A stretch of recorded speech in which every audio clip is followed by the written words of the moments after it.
जय श्री राम दोस्तों, आप सभी का स्वागत है अक्षय वशिष्ठ चैनल पर। इस चैनल पर मैं अक्षय वशिष्ठ आपको ऐसे पैरानॉर्मल इंसिडेंट और एक्टिविटीज के बारे में बताता हूं जो कि हमारे फॉलोअर्स और सब्सक्राइबर्स हमारे साथ शेयर करते हैं। इंस्टाग्राम आईडी, जीमेल आईडी और अब एक ऐसा फोन नंबर जो कि आप स्क्रीन पर देख सकते हैं। तो कभी आपके साथ कोई पैरानॉर्मल इंसिडेंट हुआ हो, आप उसे रिकॉर्ड करके भेज सकते हैं। मैं अक्षय वशिष्ठ उसे नरेट करूंगा अपनी आवाज में। आगे बढ़ने से पहले एक बार धन्यवाद जो आप हमारे इंस्टाग्राम, यूट्यूब को इतना प्यार दे रहे हैं। ये जो रियल इंसिडेंट हम आपके सामने लेके आते हैं, आप में से कुछ लोग हैं जिन्होंने अपने ऐसे दर्दनाक हादसे शेयर किए हैं जो अपनी जिंदगी में बहुत ज्यादा परेशान रहे हैं या अभी भी बहुत ज्यादा परेशान चल रहे हैं। जो लोग नहीं चाहते कि आगे आने वाली जनरेशन अपने ऊपर कोई ऐसा बोझ उठा ले जिसे वो जिंदगी भर हटा ना पाए। आगे बढ़ने से पहले मेरा सिर्फ आपसे एक सवाल होगा कि क्या आप अपने घर के बारे में, अपने परिवार के बारे में, अपने पितरों के बारे में, अपने कुल देवी देवताओं के बारे में जानते हैं? क्या आपको मालूम है जिस घर में आप रह रहे हैं उसमें पहले कोई हादसा ना हुआ हो? या फिर क्या आप जानते हैं कि आपके घर में कोई एंटिटी है लेकिन आप उसे परख नहीं पा रहे हो, उसे पकड़ नहीं पा रहे हो, लेकिन बाद में आपको पता चलता है कि आपसे ही कोई गलती हुई है पास्ट में जिसकी वजह से बहुत सारी एंटिटीज आपके घर में आपके साथ रह रही हैं? अगर ऐसा है तो आज का इंसिडेंट आपको बहुत ज्यादा डराने पर मजबूर कर देगा। ये पूरा रियल इंसिडेंट हमें शैलेश ने भेजा है। शैलेश, जिनका जन्म बिहार में हुआ, जॉइंट फैमिली में रहा करते थे। पूरा रियल इंसिडेंट 2010 में हुआ। आगे बढ़ने से पहले एक बार शैलेश की फैमिली के बारे में जान लेते हैं। शैलेश जॉइंट फैमिली में रहते थे अपने पापा के साथ, उनके ताऊ जी का लड़का, दादी और उनकी मम्मी और ताई जी।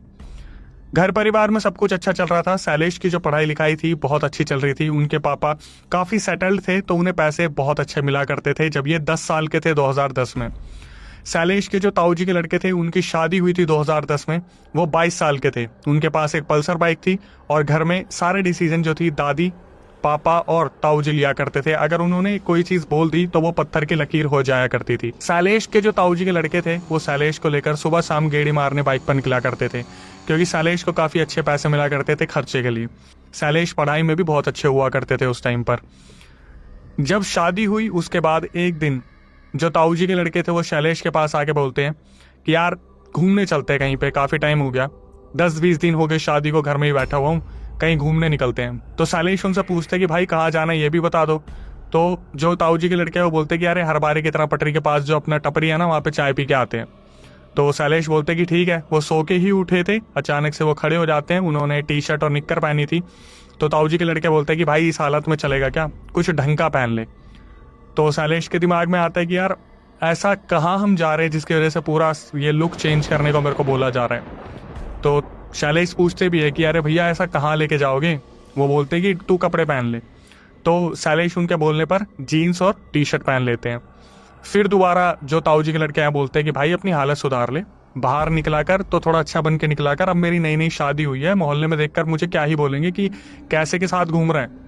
तो ये सुनने के बाद जो शैलेश थे उन्होंने शर्ट पहनी, जीन्स पहनी, स्पोर्ट्स शूज पहने, परफ्यूम लगाया, अपनी जेब में पर्स रखा। पर्स में 2000 रुपए थे।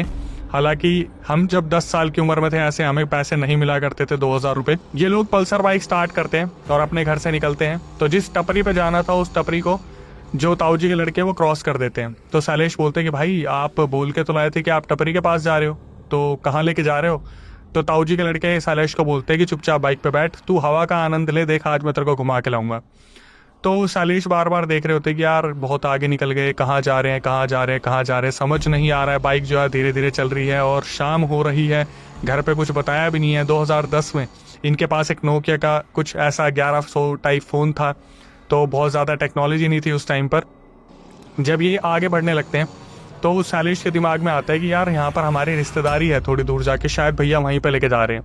शैलेश उसी तरफ नज़र घुमा रहे थे कि इसी गली के अंदर ये लेंगे, नहीं लिया, ये सीधा निकल गए। अब शैलेश के दिमाग में आ रहा था कि यार भैया बिना बताए कहाँ लेके जा रहे हैं। तो एक मिठाई की दुकान पे जो है बाइक को रोका जाता है और जो ताऊ जी के लड़के हैं वो शैलेश को बोलते हैं कि उतर के वहाँ से मिठाई लेके आ जाओ। यहाँ पर आके शैलेश को पता चलता है कि अच्छा जी ये तो अपने ससुराल जा रहे हैं। हालांकि भाभी जी तो ऑलरेडी घर पे हैं, तो ससुराल क्या करने जा रहे हैं। हालांकि जो शैलेश थे उन्होंने अपनी जेब से पैसे निकाले, मिठाई ली। वहाँ पर खुरमे की एक मिठाई आती है जो बहुत ज़्यादा फेमस थी, और 300 रुपए की मिठाई को लेके ये बैठते हैं बाइक पे और सीधा ससुराल की तरफ पहुंचते हैं।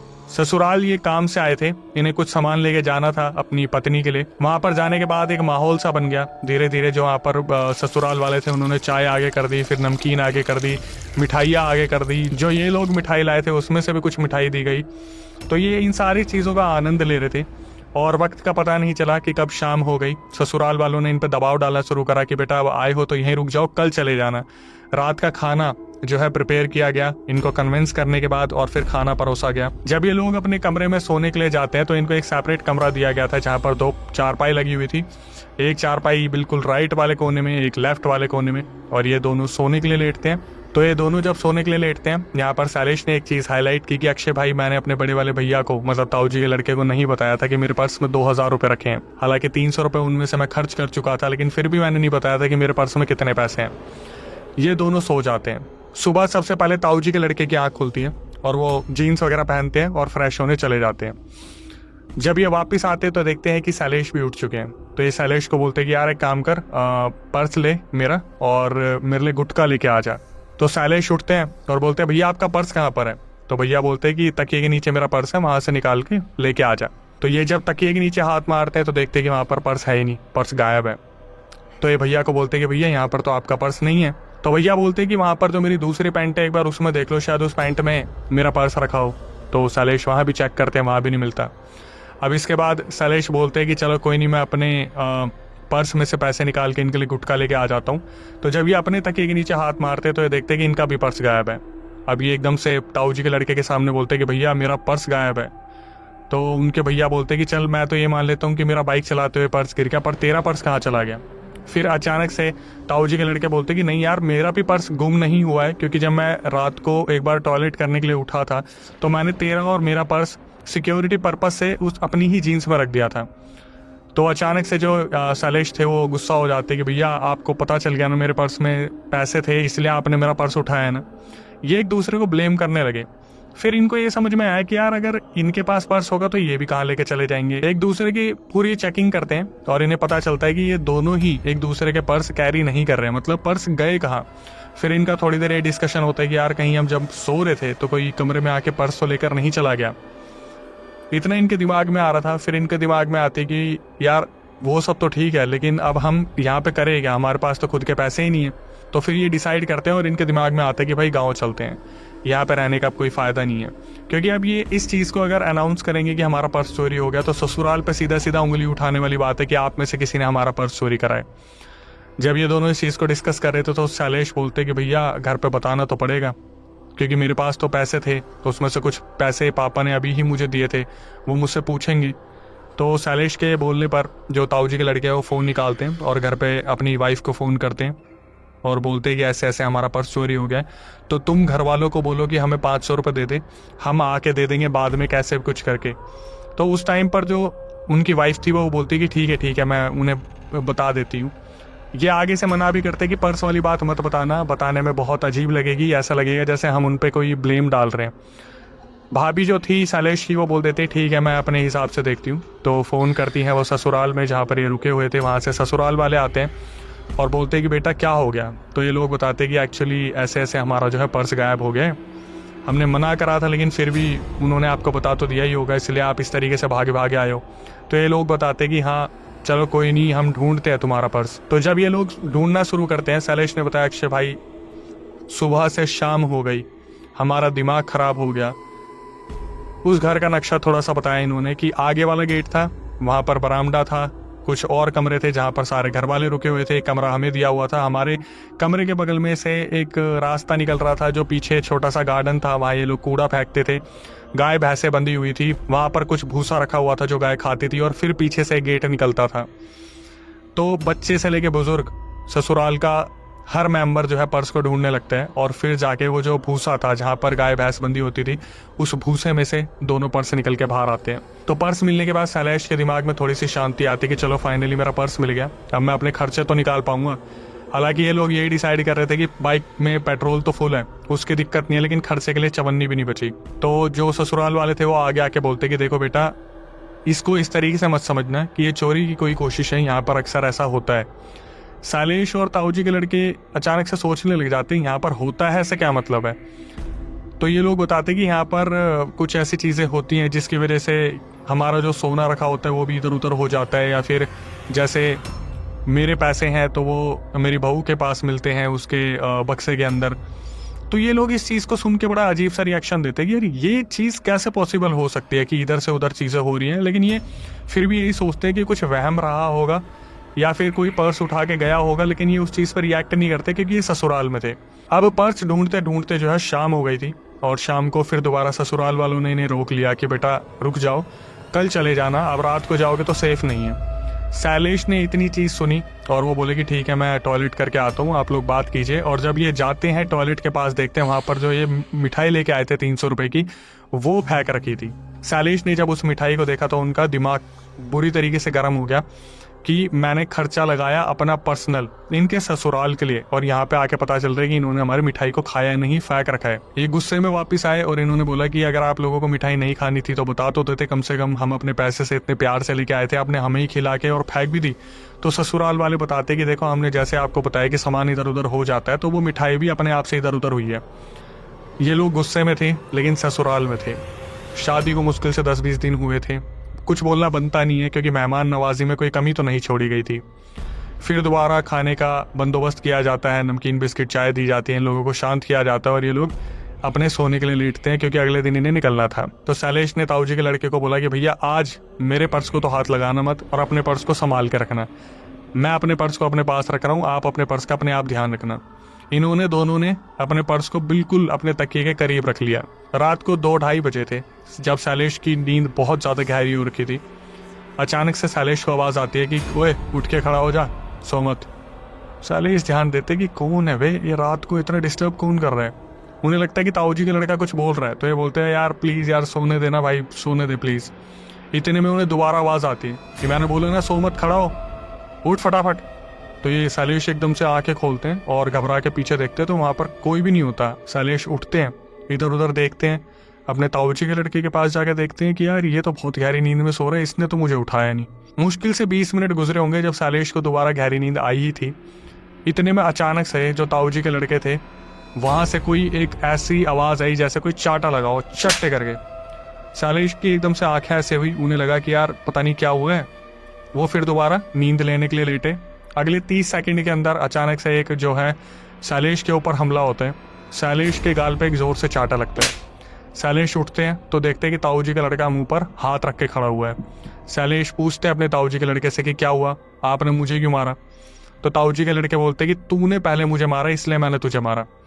अब ये दोनों एक दूसरे की शक्ल देख रहे कि कौन आया, कौन एक दूसरे के चाटा मार के चला गया। शैलेश को इस चीज़ पर भरोसा नहीं हो रहा था, तो शैलेश बोलते कि मैंने नहीं मारा भैया, जरा दिखाना कहाँ लगा है। तो जब ताऊजी के लड़के वहाँ से हाथ हटाते हैं तो वो देखते कि पूरी 3-4 उंगलियाँ छपी हुई थी।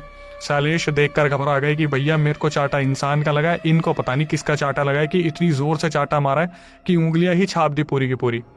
शैलेश बोलते भैया मैं मम्मी पापा की कसम खाता हूँ मैंने आपको हाथ नहीं लगाया। ये लोग आपस में इतना ही डिसाइड कर रहे थे कि किसने मारा, कौन था, कौन आया गया। फटाफट तकिए के नीचे देखते हैं पर्स, तो पर्स वहीं पर रखे थे। अब ये जो हादसा इनके साथ हुआ ये इन्होंने ससुराल में बताया नहीं, क्योंकि पूरी ज़िंदगी का मजाक बन जाता है कि सोते के रैप्टा मार के चला गया कोई। ये सुबह उठे, इन्होंने नाश्ता करा, हल्का खाना खाया और बाइक उठा के सीधा अपने घर पे आ गए। जब ये लोग घर पे आए तो इन्होंने अपने पापा को बताया, दादी को बताया, ताऊजी को बताया। पापा तो नॉन बिलीवर थे, जैसे कि शैलेश को बिलीव नहीं था इन सब चीज़ों पे, लेकिन जो ताऊजी थे वो इन सब चीज़ों का उतारा किया करते थे। अब कितनी हैरानी वाली बात है कि एक घर में एक पापा जी हैं जो भरोसा नहीं करते और दूसरे ताऊजी है जो इन सब चीज़ों का उतारा करते हैं। दादी भी इन चीज़ों को माना करती थी, तो दादी ने और ताऊजी ने इस चीज़ पर भरोसा कर लिया कि हाँ इनके साथ कोई ना कोई हादसा हुआ होगा। लेकिन पापा बोले ये सब फेंकने वाली बातें हैं, ये दोनों आना नहीं चाह रहे थे, ससुराल में मौज मार रहे थे, इसलिए ये सब बहाना बना रहे हैं। ये सारी चीज़ें बीत गई। 2010 में यह हादसा इनके साथ हुआ था। 2014 तक बार बार इनके बीच में ये खबरें दौड़ा करती थी कि ससुराल में ये हो गया, भाभी के ससुराल में ये हो गया, वहाँ पर बर्तन गिरने लग रहे हैं, सामान गायब हो जाता है, खाने का सामान खराब हो जाता है, हांडियाँ हवा में उड़ती हैं, कुछ ना कुछ वहाँ से खबरें आती थी। तभी अचानक से भाभी आती हैं और दादी को बोलती है कि दादी जी मैं आपके हाथ जोड़ रही हूँ, ताऊ जी को बोलिए कि एक बार हमारा घर देख लें, वहाँ पर कोई ना कोई तो दिक्कत है जिसकी वजह से हमारे घर में इतनी प्रॉब्लम हो रही है। दोस्तों वीडियो के बीच में आने के लिए एक बार दोबारा मैं माफ़ी चाहूँगा, लेकिन बहुत बहुत धन्यवाद जो पिछली वीडियो के इंटीग्रेशन में से जो आपने इंटरेस्ट दिखाया है हमारे अपकमिंग शो के लिए। अब जिन लोगों तक ये नहीं पहुँचा उनके लिए मैं दोबारा बता देता हूँ हम एक शो ऑर्गेनाइज करें जिसका नाम है Akshay Vashishtha presents dare to stay मायावी जाल। एक ऐसा शो जहां पर हम अपने सब्सक्राइबर्स को, गिने चुने सब्सक्राइबर्स को एक ऐसी लोकेशन पे ले जाने वाले हैं जो कि एक हॉन्टेड लोकेशन होगी, बहुत ही ज़्यादा क्रीपी होगी, जहां पर आपको महसूस करवाया जाएगा कि भूत प्रेत होते हैं या नहीं होते। हमारी पूरी कोशिश रहेगी कि आपको ये फील करवाया जाए कि ये पैरानॉर्मल दुनिया में से जो चीज़ें होती है हमारे बीच में रहती है। हमारे साथ 2 साइकिक मीडियम होंगे जो उस लोकेशन पे ऐसी एक्टिविटीज़ करेंगे जिससे वहाँ की जितनी भी एंटिटीज़ है वो जागृत हो। उसके बाद आपकी सिक्योरिटी को बिल्कुल ध्यान में रखकर हम वहाँ पे आपको टास्क देंगे। 5 से 4 क्रिएटर्स हम जो है हॉरर वर्ल्ड से लेके आ रहे हैं, जो ऑलरेडी हॉरर वर्ल्ड में बहुत नाम कमा रहे हैं। आप उनका हिस्सा बनेंगे, उनकी टीम में रहेंगे। ऑडिशंस हमारे दिल्ली में होने वाले हैं, लेकिन उसके लिए मैं आपको एक चीज़ बता दूं कि एक फीस रखी गई है आपकी मेडिकल फैसिलिटीज़ को लेके। आप जहाँ रुकने वाले हो आपके खाने पीने का ध्यान रखा जाएगा, सारी चीज़ें वो बस फीस जो है वो उसी चीज़ के लिए जस्टिफाइड है। इसके अलावा आपको एक मौका मिल रहा है जहाँ पर आप हमारे साथ जुड़ सकते हो, हमारी प्यारी ऑडियंस जिन्होंने अभी तक हमें बनाया है। उसकी एक छोटी सी प्रक्रिया मैं आपको बताता हूँ। जो स्क्रीन पर आपको व्हाट्सअप नंबर दिख रहा है उस पर जाके इंक्वायर कीजिए और वहाँ पर अपने भर के क्वेश्चंस आप पूछ सकते हैं। पहले ही हमारे पास ऑलरेडी बहुत सारे सब्सक्राइबर्स आ चुके हैं, तो आप लोग पीछे क्यों हट रहे हो। दिल्ली में ऑडिशंस होने वाले हैं, बिल्कुल भी इस मौके को गवाइए मत, क्योंकि ऐसा मौका बहुत कम मिलता है जब हम क्रिएटर्स और सब्सक्राइबर्स इस तरीके से पैरानॉर्मल लोकेशन पर जाके इतनी मौज मस्ती करने वाले हैं, एंजॉय करने वाले हैं। तो इस मौके को बिल्कुल भी गवाइए मत, जितनी जल्दी हो सके अपनी सीट रिजर्व कीजिए ताकि ऑडिशन में आए और खुद को सिलेक्ट करवा पाए। ताऊ जी का इनके घर से कोई झगड़ा था पहले एक टाइम पर, जब ये गए थे तो किसी से बिगड़ी थी, तो ताऊ जी ने बोला मैं तो नहीं जाऊंगा। लेकिन जैसे कि मैंने शुरुआत में ही बोला कि दादी का दबदबा था, दादी जी ने एक बार बोला कि मैंने बोला है तो तेरे को जाना पड़ेगा, वो हमारे रिश्तेदार हैं, दिक्कत उनके साथ बहुत ज़्यादा हो रही है, तो जाके एक बार देख। अब इस टाइम के दौरान जो ताऊ जी के लड़के थे वो बाहर गए हुए थे, तो जो ताऊ जी थे वो डिसाइड करते कि वो शैलेश को अपने साथ लेके जाएंगे। अब ये जो 10 साल के थे इस टाइम पर, उम्र इनकी 14-15 साल हो गई थी और बाइक चलानी इनको भी आ गई थी। तो ये पल्सर स्टार्ट करते हैं, ताऊ जी को पीछे बैठाते हैं और ले जाना शुरू करते हैं। रास्ते में शाम का टाइम हो रहा था। घर के पास पहुंचकर ताऊ जी अचानक से बोलते कि बाइक वापस मोड़, फटाफट बाइक रोक और वापस मोड़ ले। तो उस टाइम पर शैलेश सोचना शुरू कर देते कि यार ये क्या बोल रहे हैं, मतलब ताऊ जी अचानक से वापस ले वापस ले वापस ले। फिर जब ताऊ जी बोलते हैं मैंने बोला ना शैलेश बाइक वापस मोड़, तो शैलेश थोड़ा डर जाते हैं और बाइक मोड़ते हैं। पूछते कि आप अभी तो जा रहे थे, अब अचानक से क्या हो गया। तो वहाँ पर जो ताऊ जी थे वो बड़बड़ाना शुरू करते हैं कि इन्हीं ने करा है, इनकी गलती है, ये भुगतेंगे, मैं वहाँ पे क्यों बीच में हाथ डालूं, इनकी गलती है, मैं वहाँ पे नहीं जाऊँगा, मैं क्यों जाऊँ, मेरा जाना बनता भी क्या है, इनकी गलती है। शैलेश इस चीज़ को सुन रहे थे और वो बार बार पूछ रहे थे कि ताऊ जी आप क्या बड़बड़ा रहे हो, क्या बोल रहे हो। वो बार बार एक ही बात, इनकी गलती है, इनकी गलती है, मैं क्यों जाऊँ, मैं क्यों फड्डे में पैर दूँ। अब बाइक को सीधा घर पे लगाया जाता है और जब ताऊ जी बैठते हैं दादी के पास तो बताते कि माँ जी इनकी खुद की गलती है, इन्होंने अपने पितरों का पिंडदान नहीं करा। 2-3 जनरेशन बीत गई इनकी जो पित्र हैं वो बुरी तरीके से रूठे हुए हैं और इसी वजह से इनके घर में पित्र जो प्रोटेक्ट करते हैं पूरी फैमिली को, वो प्रोटेक्ट तो कर नहीं पा रहे, दूसरी एंटिटीज़ भी इनके घर में आ रही हैं, जिसकी वजह से ये इतना आतंक इनके घर में मचा हुआ है। तो मैं अब इस पूरी सिचुएशन में क्या करूँ, आप मुझे बताओ। दादी जी जो थी इस चीज़ को सुन रही थी, तो वो बोलती कि बेटा देखो अगर हो सके तो ठीक कर दो, वरना तो मैं क्या ही कह सकती हूँ। अब ताऊ जी एक बार देखते हैं भाभी की तरफ और भाभी हाथ जोड़ के खड़ी थी, तो ताऊ जी बोलते कि देखो मैं अभी नहीं जाऊंगा, मैं कोशिश करूंगा कि मैं अपने किसी चेले को भेज दूं या फिर आसपास के किसी तांत्रिक को भेज दूं जिसको नॉलेज हो और वो सारी चीज़ें वहाँ पे जाके हैंडल कर ले। इसी दौरान जो ताऊ जी को पता चलता है वो उन्हें और भी ज़्यादा मजबूर कर देता ना जाने के लिए उस घर में, क्योंकि उन्हें पता चलता है अपनी सिद्धियों से कि इनके जो ससुराल वाले हैं वो सुबह शाम मीट खाते हैं। ब्राह्मण होने के बाद मीट खाना एक बहुत बड़ा पाप है। ये चीज़ रिकॉर्डिंग में हाईलाइट की गई कि ये चीज़ इन्हें पता चली कि पूरा परिवार सुबह शाम मीट खाता है, सिर्फ भाभी को छोड़ के और भाभी की मम्मी को छोड़ के पूरा परिवार जो है इस चीज़ की पार्टी करता है डेली। ताऊ जी ने फिर दोबारा दादी को बोला कि माँ एक बात बताइए, ऐसे घर में आप मेरा कदम रखवाना चाहती है जो अपने पिंडदान नहीं करते, जो मीट मच्छी खाते हैं सुबह शाम, इनका पूरा खाना यही है। तो दादी जी बोलते कि बेटा देख, फिर दोबारा मैं बोल रही हूँ, रिश्ते में आते हैं, हमारे परिवार का हिस्सा है, इनकी जो बेटी है हमारे घर की बहू है और वो भी हमारी बेटी है, किसी चीज़ की उसने कमी नहीं छोड़ रखी। तो ये सब सुनने के बाद ताऊ जी जो है वो थोड़ा इमोशनल होते हैं और बात करते हैं किसी तांत्रिक से और तांत्रिक को बोलते हैं भाई उनके घर में जाओ और चीज़ें ठीक करने की कोशिश करो। तो अगले दिन वो जो तांत्रिक थे वो भाभी जी के घर पे पहुंचते हैं ससुराल में और वहाँ पे जाके देखते हैं कि हालात तो बहुत ही ज़्यादा बुरे हो रखे हैं। जब वो वहाँ पर हवन करने बैठते हैं तो बाल्टियाँ उड़ना शुरू हो जाती हैं, सामान इधर उधर गिरना शुरू हो जाता है। घर के जो सदस्य थे वो एक तरफ भागना शुरू करते हैं, क्योंकि ऐसा लग रहा था जैसे सारी एंटिटीज़ को जागृत कर दिया गया है। धीरे धीरे जो वहाँ पर हालात थे वो इस तरीके से हो गए थे कि वो जो तांत्रिक था वो बहुत बुरी तरीके से डर गया था और उसे पता चल गया था कि ये चीज़ मेरे आप से बाहर हो रही है। जो वहाँ पर हवन की चीज़ें थी वो लगभग पूरी तरीके से तबाह हो चुकी थी। हवा के बवंडर जो थे पूरी तरीके से वहाँ पर डराने वाला काम कर रहे थे। जो तांत्रिक थे वो इस चीज़ को समझ गए थे कि ये चीज़ मेरे हाथ से बाहर है। वो उस घर को छोड़ के बाहर भागते हैं और सीधा फ़ोन करते हैं ताऊ जी को, बोलते हैं कि अगर आप यहाँ पर नहीं आए तो ये पूरा परिवार बर्बाद हो जाएगा। यहाँ पर हालात इतने बुरे हो गए कि चीज़ें हवा में उड़ने लग रही हैं और आके मेरे शरीर पर टकरा रही हैं। ताऊ जी इस चीज़ को सुनते हैं और इंस्टेंटली शैलेश को और अपने बेटे को बोलते हैं कि बाइक उठाओ और फटाफट चलो वहाँ पर, इससे पहले मेरा भेजा तांत्रिक वहाँ ख़त्म हो जाए। तो जब ताऊ जी वहाँ पे पहुँचते हैं, पहला कदम रखते हैं, तो वहाँ सारी चीज़ें शांत हो जाती हैं और ताऊ जी को वहाँ पर बहुत सारी ऐसी आत्माएं खड़ी दिखती हैं। बहुत विकराल आत्माएं थी जो ताऊ जी ने उस टाइम पर देखी। ये सारी चीज़ें बाद में शैलेश को पता चली, क्योंकि इसमें शैलेश का एक बहुत बड़ा रोल था जो अभी आपको पता लगने वाला है। जब ताऊ जी ये सारी सिचुएशन देखते हैं और वहाँ पर हवन में सामग्री लगाना शुरू करते हैं, धीरे धीरे हवन को दोबारा कंटिन्यू करने की कोशिश करते हैं, तो आज यहाँ पर एक और राज खुलने वाला था, जिसकी वजह से एक और इंसान था जो इस चीज़ में शामिल होने वाला था कि उससे भी कुछ बुरे कर्म हुए हैं। वहाँ पर शैलेश थे, ताऊ जी के लड़के थे, वो तांत्रिक थे और ससुराल वाले थे। पहले तो ससुराल वालों को बोला गया कि आप लोगों को शर्म आनी चाहिए कि आप ब्राह्मण होने के बाद जो है ये मीट मच्छी खा रहे हो। ससुराल वालों ने माफ़ी मांगी इस चीज़ की, हाथ जोड़ लिए कि आप हमारे ही हो, हमें सॉल्यूशन दो, क्योंकि हम बहुत ज़्यादा परेशान हैं। अभी तक लाखों में पैसे हैं जो पता नहीं घर के किस कोने में दबे हैं, मिल नहीं रहा, और जिस तरीके से नुकसान हो रहा है, घर में से सोना भी गायब हो गया है। ताऊ जी जब वहाँ पर हवन शुरू करते हैं तो ये देखते हैं कि शैलेश तो बिल्कुल ठीक बैठा है। जो ताऊ जी के लड़के थे उनके कान से जो है रक्त बहना शुरू होता है। तो ताऊ जी बड़े ध्यान से देखते हैं कि मेरे लड़के के कान से रक्त कैसे बह रहा है, मतलब एंटिटीज इस पे हावी कैसे हो रही है। तो ये अचानक से बोलते हैं कि तूने भी मीट खाया है क्या, तू भी मच्छी खाता है क्या। तो वो एकदम से इधर मुंह करके बोलता है हाँ मुझसे भी ये गलती हुई है।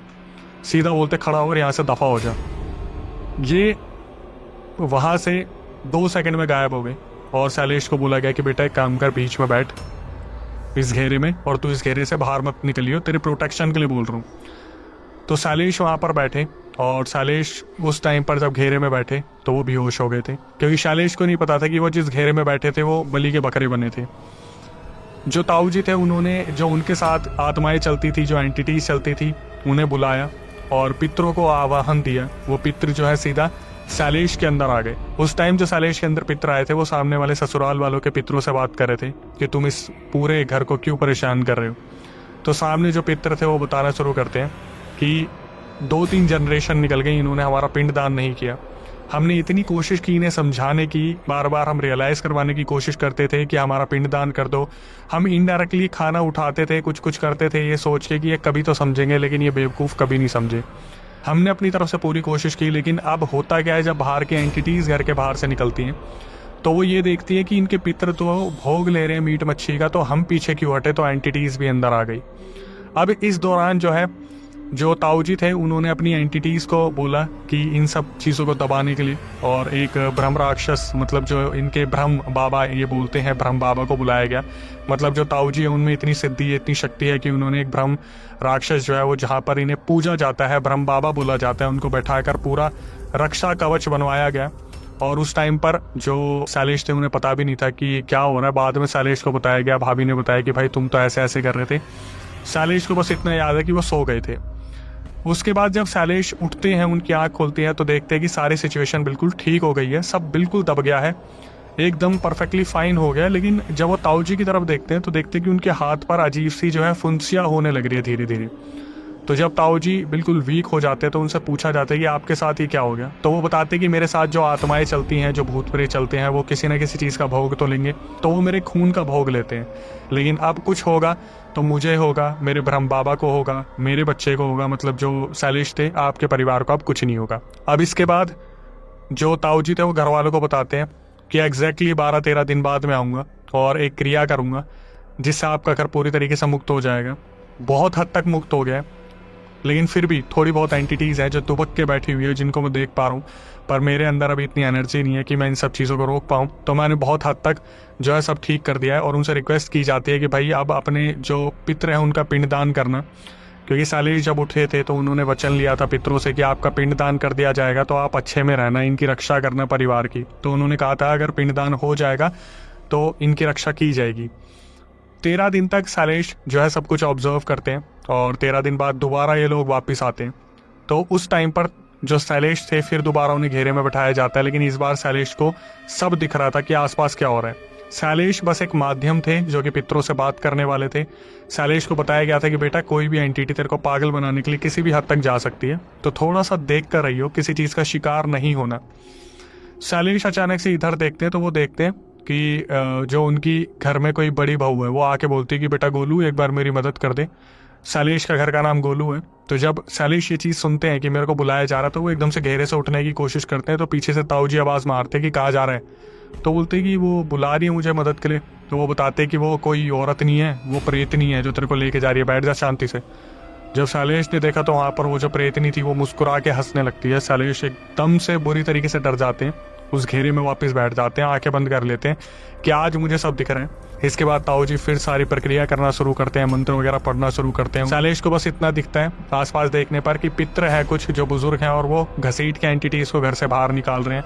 मतलब एक एक करके सारी एंटिटीज़ को घर से बाहर निकाल दिया गया। सारी प्रक्रिया खत्म हुई, पितरों को मुक्ति दिलवाई गई, सारी एंटिटीज़ को हटवाया गया। 2014 में पूरी तरीके से इस घर को मुक्त करवा दिया गया। जिस तरीके की हैप्पी एंडिंग चाहिए थी वैसे ही हुई, ऐसा नहीं हुआ। धीरे धीरे 1-2 साल बीते और 2017 में फिर दोबारा इनके घर का जो छोटा बच्चा था वो अजीब तरीके से रिएक्ट करना शुरू करता है, घर में से पैसे चुराता है। मुश्किल से 10-12 साल का रहा होगा, मदिरा का सेवन शुरू करता है और मीट खाना शुरू कर देता है।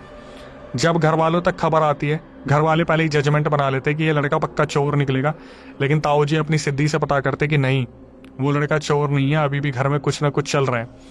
सालेश और ताऊ जी के लड़के और ताऊ जी उस घर में जाते हैं और जाके देखते हैं कि वो जो लड़का है वो वहाँ पर पूरी तरीके से पोजेस हो रखा है। तो ताऊ जी वहाँ पर उस लड़के को अपनी सिद्धि से बांध देते हैं और पूछते हैं कि सच सच बता तो कौन है।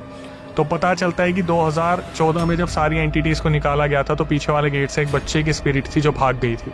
ये लड़का उस टाइम पर घर में नहीं था, ये बाहर कहीं पे था किसी और के घर पर, और वो एंटिटी इसी के साथ साथ पीछे हो ली थी। जब ये आई तो ये 3 साल तक चुप रही, 2014 से 17 तक। लेकिन अब ये एंटिटी जो है ये बोल रही है कि मैं इसी के साथ रह रहा था, अब मैं थोड़ा सा बड़ा हो गया हूँ, बच्चे की स्पिरिट थी उसके साथ कभी कुछ हुआ होगा, इन्हीं के परिवार का शायद वो था या बाहर की एंटिटी थी। तो ताऊ जी पूछते कि तुझे क्या चाहिए, या तो मैं तेरे को कोई स्थान दे दूँ तो बता दे। तो वो एंटिटी समझ गई थी कि ताऊ जी इतने सिद्धि वाले हैं कि अगर घसीटना शुरू करेंगे तो भागा भागा के मारेंगे। तो जो एंटिटी थी वो बोलती कि मैं देखो ना तो मदिरा चाहता ना मैं मांस मच्छी चाहता, मैं एक बच्चा हूँ, मुझे सिर्फ स्थान दे दो, मुझे भी कुछ खाने को दे दे, अपने पितरों के साथ साथ मुझे भी पूज ले, मैं शांत रहूँगा, इनकी रक्षा करूँगा। यही हुआ।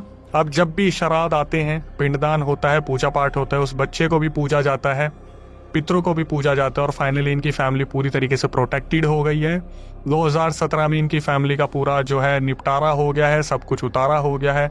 सारी चीज़ें जो जनरेशन से बिगड़ती आ रही थी वो पूरी तरीके से ठीक हो गई है। लेकिन इसके बाद ताऊ जी की हालत थोड़ी सी ख़राब होने लगी है, क्योंकि उन्होंने पूरी ताकत जो है अपनी यहाँ पर लगा दी इस परिवार को बचाने के लिए, जबकि बिगड़ी रहती थी आपस में दोनों परिवारों की। मतलब ताऊ जी की और इनके परिवार के ससुराल वालों की बिगड़ती थी, लेकिन अब ससुराल वाले इनको बहुत ज़्यादा मानते हैं। हालांकि आगे moral of the story conclusion में क्या पता चलता है कि आगे आने वाली जो जनरेशन है, मुझे नहीं लगता कि इनको पितरों के, कुल देवी देवताओं के बारे में कोई भी नॉलेज होगी, कोई भी इंपॉर्टेंस पता चलेगी। इनको ये नहीं पता कुल देवी देवता, आपके पितर आपके घर की रक्षा करते हैं। सोचिए यहाँ पर पितर जो है इतने ज़्यादा मजबूर हो गए थे कि वो घर में एंटिटीज़ को आने से रोकने नहीं दे रहे। ये तो ब्रह्म बाबा बैठे थे, दूसरी एंटिटीज़ बैठी थी जो रक्षा करने के लिए वहाँ पर थी। अगर कोई ऐरा गहरा तांत्रिक आता तो सोचो किस चीज़ का शिकार हो जाता। मेरी आज के पेरेंट्स से जो ये वीडियो देख रहे हैं उनसे रिक्वेस्ट है कि प्लीज़ अपने पितरों के बारे में बताइए, अपने कुल देवी देवताओं के बारे में अपने बच्चे को बताइए, वहाँ पर मंदिर में लेके जाइए, भंडारा करवाइए, कुछ अपने कुल देवी देवताओं को पूजा के टाइम पे याद कीजिए ताकि वो आपकी रक्षा कर सकें। उत्तराखंड और हिमाचल जैसी जगह पर जहाँ पर देवताओं को इतना पूजा जाता है, कुल देवी देवताओं को इतना पूजा जाता है, मुंबई, दिल्ली, राजस्थान, यूपी जैसी जगहों पर ऐसे बहुत सारे परिवार हैं जो अपने कुल देवी देवताओं के बारे में नहीं जानते, जो अपने पितरों की पूजा नहीं करते, पिंडदान नहीं करते। जिन्होंने आपका वंश बढ़ाया, आज आप उन्हें नहीं पूछ रहे, तो आपको क्या लगता है वो आपकी कभी भी रक्षा करेंगे? इन सब चीज़ों की रक्षा पुलिस से नहीं होती है, आपके पितरों से होती है, कुल देवी देवताओं से होती है। तो हाथ जोड़ के रिक्वेस्ट है, पहले तो सारे कुल देवी देवताओं को जो ये वीडियोस देख रहे हैं उनको मेरा प्रणाम। पितरों को, अगर वो अभी भी इस घर में हैं और हमारी वीडियोस को देख रहे हैं, तो इसी तरीके से हमें भी आशीर्वाद दीजिए। और यही मैं रिक्वेस्ट चाहूँगा कि जितने भी पेरेंट्स हैं, बस अपने बच्चों को इस चीज़ की नॉलेज दीजिए। जैसे रामायण और महाभारत हमारे लिए बहुत ज़्यादा ज़रूरी है और अलग अलग धर्मों के जो चीज़ें उनके लिए ज़रूरी है, वैसे ही हमारे पितरों की और जो पूर्वजों की नॉलेज है, देवी देवताओं की नॉलेज है, वो बहुत ज़्यादा ज़रूरी है। इसके बाद ऐसे रियल इंसिडेंट के बाद हमारी आपसे क्या ही रिक्वेस्ट होती है कि जो नए व्यूअर्स हमारे चैनल पे आए, चैनल को सब्सक्राइब कर ले, बेल नोटिफिकेशन ऑन कर ले, क्योंकि हमारी बहुत मेहनत लगती है कि हम सब्सक्राइबर से इस तरीके से कनेक्ट होते हैं, उससे एक एक इन्फॉर्मेशन लेते हैं और फिर परमिशन लेते हैं कि क्या दिखाना है, क्या नहीं दिखाना है, किसके नाम बदली करने हैं। तो बस इतना ही कि सब्सक्राइब कर लीजिए और इस वीडियो को शेयर कर दीजिए उन लोगों के साथ जो पितरों के बारे में नहीं सोचते, जो कुलदेवी देवताओं के बारे में नहीं सोचते और जिन्हें इन सब चीज़ों पर बिलीव नहीं है, क्योंकि शायद किसी की आँख खुल जाए और आपका कोई एक अच्छा काम बन जाए। इसके बाद यही कहूँगा कि हमारा दूसरा चैनल है जिसका नाम है अक्षय वशिष्ठ हॉरर शो, उसको प्यार देने की बहुत ज़्यादा ज़रूरत है, क्योंकि सब्सक्राइबर खुल के उस चैनल पर आकर बता रहे हैं अपनी सारी आप बीती कि उनके साथ क्या क्या हुआ, उनके रिश्तेदारों के साथ क्या क्या हुआ। इसके बाद आप क्यों पीछे हट रहे हैं? हम गेस्ट के साथ साथ सब्सक्राइबर्स को भी बुला रहे हैं जो पूरा स्क्रीन पे रियल इंसिडेंट शेयर कर रहे हैं। तो सिर्फ इतनी सी बात, अगर आप उसका हिस्सा बनना चाहते हैं तो प्रक्रिया मैं आपको बता देता हूँ। स्क्रीन डिस्क्रिप्शन पे जो आपको नंबर दिख रहा है उस पर पूरा रियल इंसिडेंट रिकॉर्ड करके भेज दीजिए। एक बार टीम रिव्यू करेगी, दिल्ली में हमारा सेंटर है, रिकॉर्डिंग के बाद आपको बुलाया जाएगा। दिल्ली में आप मेरे सामने बैठ के चर्चा कर सकते हैं और फिर जनता उससे सीख ले सकती है। इसके बाद कभी आपके साथ कोई पैरानॉर्मल इंसिडेंट हुआ हो तो आप उसे रिकॉर्ड करके भेज सकते हैं। प्रक्रिया बिल्कुल सेम है, स्क्रीन डिस्क्रिप्शन पर नंबर है। मैं अक्षय वशिष्ठ उसे नैरेट करूंगा अपनी आवाज़ में। इंस्टाग्राम, यूट्यूब को जो आप प्यार दे रहे हैं बनाए रखिए। माँ बाप का जितना ज़्यादा हो सके ध्यान रखिए, उन्हें इस बढ़ती उम्र में आपकी बहुत ज़्यादा ज़रूरत है। जिस दिन खो दोगे उस दिन इतना रोगे, क्योंकि उनके बिना आपकी कोई पहचान नहीं है। उनसे ही सारी चीज़ें चलती आई हैं, पूरा वंश उन्हीं ने आगे बढ़ाया है। हाथ जोड़ के रिक्वेस्ट है, प्लीज़ प्लीज़ प्लीज़ उनको पूछ लीजिए इस उम्र में और जितना ज़्यादा हो सके उनका ध्यान रखिए। टिल देन नई वीडियो, नए पॉडकास्ट आने तक stay tuned with the channel.